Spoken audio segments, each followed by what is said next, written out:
আজকে সকালটা শুরু করেছিলাম ডবল ডেকার স্যান্ডউইচ দিয়ে। এগ চিকেন দুটোই ছিল, তার সঙ্গে 1 কাপ কফি। স্যান্ডউইচটা আমার হাতে বানানো, তোমাদের আমি রেসিপি শেয়ার করব। আর দুপুরে ছিল ভাত, কুঁদরি ভাজা, ঢেঁড়স, চিংড়ি মাছের তরকারি।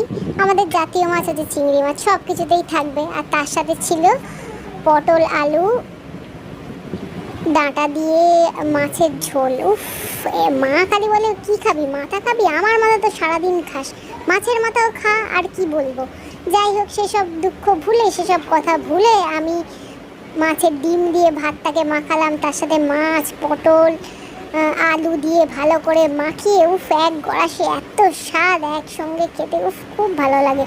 যাই হোক, লাঞ্চটা খুব ভারী হয়ে গেছিলো বলে বিকেলে আর কিছু খাইনি।